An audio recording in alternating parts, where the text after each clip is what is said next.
millones de personas que han tenido que salir de Venezuela, en Colombia misma con sus refugiados. Armados ilegales y conflicto armado, que son zonas donde en este momento la situación humanitaria es muy fuerte. En el caso colombiano hemos recibido más de 1.700.000 personas procedentes de Venezuela y ya contamos con más de 8 millones de personas en el registro de desplazamiento forzado interno, sin contar el número de refugiados que tenemos en más de 44 países del mundo. Colombia se ha convertido prácticamente en un territorio donde confluyen múltiples crisis de movilidad humana forzada. Colombia es un país de tránsito de gente que llega a este territorio buscando el centro de América o el norte. Colombia es un país de llegada. Colombia es un país donde mucha gente ha sido retornada de manera un poco forzosa, sin mayor voluntariedad. Colombia es un país que tiene una crisis de refugiados y ahora tenemos esta crisis que compartimos con otros países de América Latina con la llegada de la gente de Venezuela. El gobierno colombiano, hay que decirlo, ha dado una respuesta frente a esta crisis, pero esta es una respuesta que no se basa en el marco normativo internacional. Colombia está obligada, como ha dicho la CIDH, a atender esta crisis como una crisis de refugiados por las circunstancias de vulnerabilidad con la que llega la gente de Venezuela.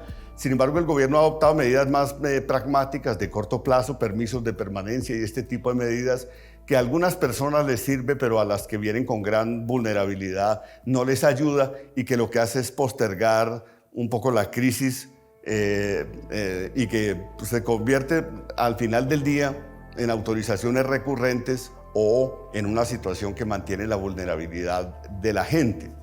En el año 2020 hemos visto que además de esta crisis grave, de esta crisis socioeconómica que vive la gente, y el hecho de que ha sido atendida con unos mecanismos más, si se quiere, de corto plazo, se empieza a agravar por otro tipo de circunstancias.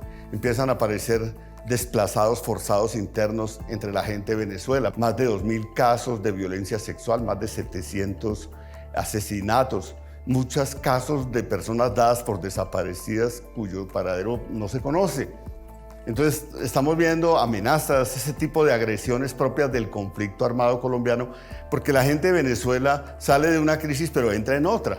Entra en la crisis propia de Colombia, que tiene dos caras. Cuando la gente llega a las zonas rurales comparte las dinámicas duras, drásticas de la violencia, y cuando llega a las ciudades comparte las lógicas duras de la exclusión y la miseria en la que viven los desplazados, las víctimas y los pobres de Colombia. Entonces, estamos ante una situación de vulnerabilidades que se agravan y en ese sentido nosotros estamos haciendo un llamado al Estado colombiano para reforzar las políticas de atención, de protección, de prevención de la xenofobia, de la trata de personas, de todo tipo de violencias contra los hombres y mujeres de Venezuela.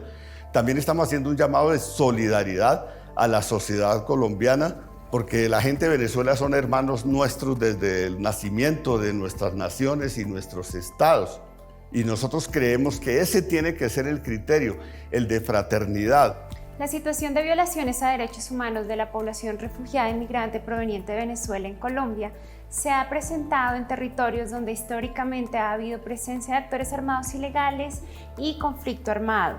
En ese sentido, nos preocupa profundamente cómo en territorios donde hay altos niveles de violencia, como el Pacífico Sur, en el departamento de Nariño, o en el sur de Córdoba, o en el Bajo Cauca antioqueño, o en el Catatumbo, que son zonas donde en este momento la situación humanitaria es muy fuerte, son territorios donde también hay población venezolana en importantes magnitudes. Norte de Santander, Valle del Cauca, Arauca, Magdalena, Bolívar, Antioquia, Bogotá, son territorios donde hay importante presencia de actores armados y también donde ha llegado la población venezolana, configurando un riesgo para su protección. ¿Por qué la población proveniente de Venezuela ha sufrido violaciones de derechos humanos y graves violaciones de derechos humanos?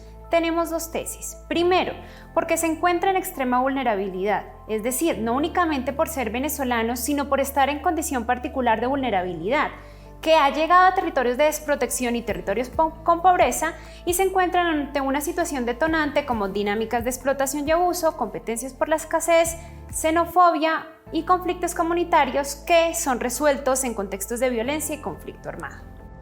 Segundo, parte de la población ha llegado a zonas con fuerte control territorial por actores armados ilegales y en situación de extrema vulnerabilidad, un contexto que los expone aún más a violaciones de los derechos humanos porque los actores armados ilegales, en algunos casos, por su accionar discriminatorio y el uso excesivo de la violencia, hacen extensivas las acciones violentas como las amenazas y los desplazamientos forzados por criterios de nacionalidad, afectando de manera particular a la población venezolana.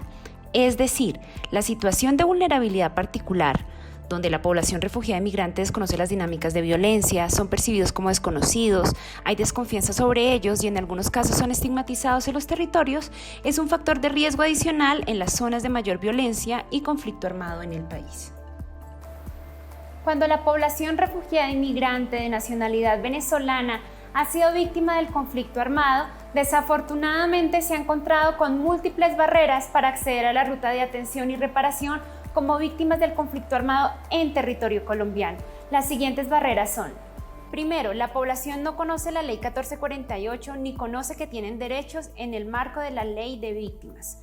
Segundo, varios funcionarios creen de manera errónea que la población no tiene derecho a acceder a la ruta de atención y reparación a víctimas, de manera que desinforman a la población o no la atienden. Tercero, no siempre han tenido acceso a la acción humanitaria. Esto queda a la discrecionalidad de las alcaldías locales, desafortunadamente. Cuarto, la Unidad para las Víctimas y el Ministerio Público no tienen directrices claras frente a la atención venezolana que ha sido víctima del conflicto armado. Quinto, la Unidad para las Víctimas ha supeditado el acceso de la población venezolana víctima a su situación migratoria y condiciones de ingreso al país. En todo ese sentido, esto es erróneo. Y sexto, pues ya tenemos los múltiples problemas estructurales de la política de atención y reparación de víctimas que también afectan a la población venezolana. En ese sentido, nosotros estamos haciendo un llamado a reconocer los instrumentos internacionales de protección de los refugiados, de los migrantes forzados, decirle al Estado colombiano: tenemos el marco de protección porque el Estado colombiano ha avanzado en ese sentido, pero necesitamos que se haga efectivo, que sean esas categorías de protección propias del derecho internacional al que se ha obligado Colombia, las que contribuyan a dar una mejor salida para esta crisis de refugiados y migrantes de los hermanos y las hermanas de Venezuela.